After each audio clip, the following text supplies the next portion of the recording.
हरे कृष्णा। आप सभी का दिन शुभ और मंगलमय हो। माघ मास में जो मनुष्य संयम, नियम और श्रद्धा के साथ जीवन व्यतीत करता है उसका यह लोक ही नहीं परलोक भी धन्य हो जाता है। आज 13 जनवरी 2026 माघ मास का 10वां दिन है। आज मंगलवार का दिन है। आज आप सब माघ महात्म का 10वां अध्याय सुनेंगे। आप सभी भक्तों का आज की कथा में स्वागत है। यमदूत कहने लगे कि हे वैश्य, एक बार भी गंगा जी में स्नान करने से मनुष्य सब पापों से छूटकर अत्यंत शुद्ध हो जाता है।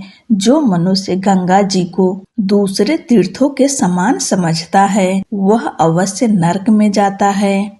भगवान के चरणों से उत्पन्न हुई गंगा जी के पवित्र जल को श्री शिव जी अपने मस्तक में धारण करते हैं। वह ब्रह्मा जो संदेह रहित प्रकृति से अलग और निर्गुण हैं, ब्रह्मांड में उसकी समानता किससे हो सकती है। गंगा जी का नाम हजारों योजन दूर से ही लेने वाला नरक में नहीं जाता।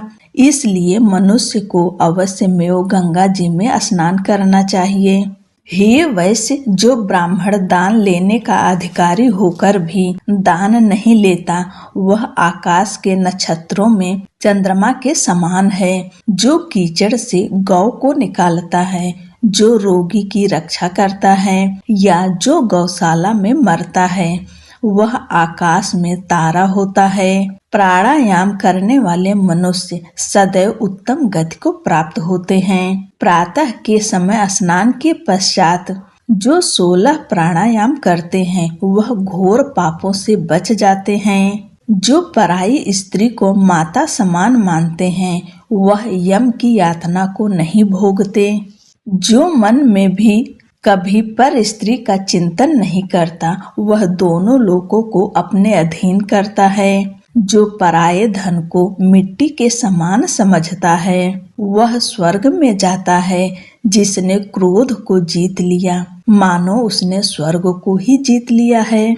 जो माता पिता की सेवा देवता तुल्य करता है वह यम द्वार नहीं देखता और जो गुरु की सेवा करते हैं वह ब्रह्मलोक को प्राप्त होते हैं। सील की रक्षा करने वाली स्त्री धन्य है। सील भंग करने वाली स्त्री यमलोक जाती है। जो वेदों और शास्त्रों को पढ़ते हैं या पुराण और संहिता को पढ़ते हैं और सुनते हैं तथा जो स्मृत का व्याख्यान और धर्म शास्त्र समझते हैं या जो वेदांत में लीन रहते हैं वह पाप रहित होकर ब्रह्मलोक को प्राप्त होते हैं। जो अज्ञानियों को वेद शास्त्र का ज्ञान देते हैं वे देवताओं से भी पूजित होते हैं। यमदूत ने कहा कि वैश्य श्रेष्ठ यमराज ने हमको वही आज्ञा दे रखी है कि तुम किसी वैष्णव को मेरे पास मत लाओ। हे वैश्य, पापी लोगों को इस संसार रूपी नरक को पार करने के लिए भगवान की भक्ति के सिवाय दूसरा और कोई उपाय नहीं है। भगवान की भक्ति न करने वाले मनुष्य को चांडाल के समान समझना चाहिए। भगवान के भक्त अपने माता पिता दोनों के कुलों को तार देते हैं और उनको नरक में नहीं रहने देते। और जो मनुष्य वैष्णव का भोजन करते हैं वे भी भगवान की कृपा से श्रेष्ठ गति को प्राप्त होते हैं। बुद्धिमान को सदैव वैष्णव का अन्न खाना चाहिए। इससे बुद्धि पवित्र होकर मनुष्य पाप नहीं करता।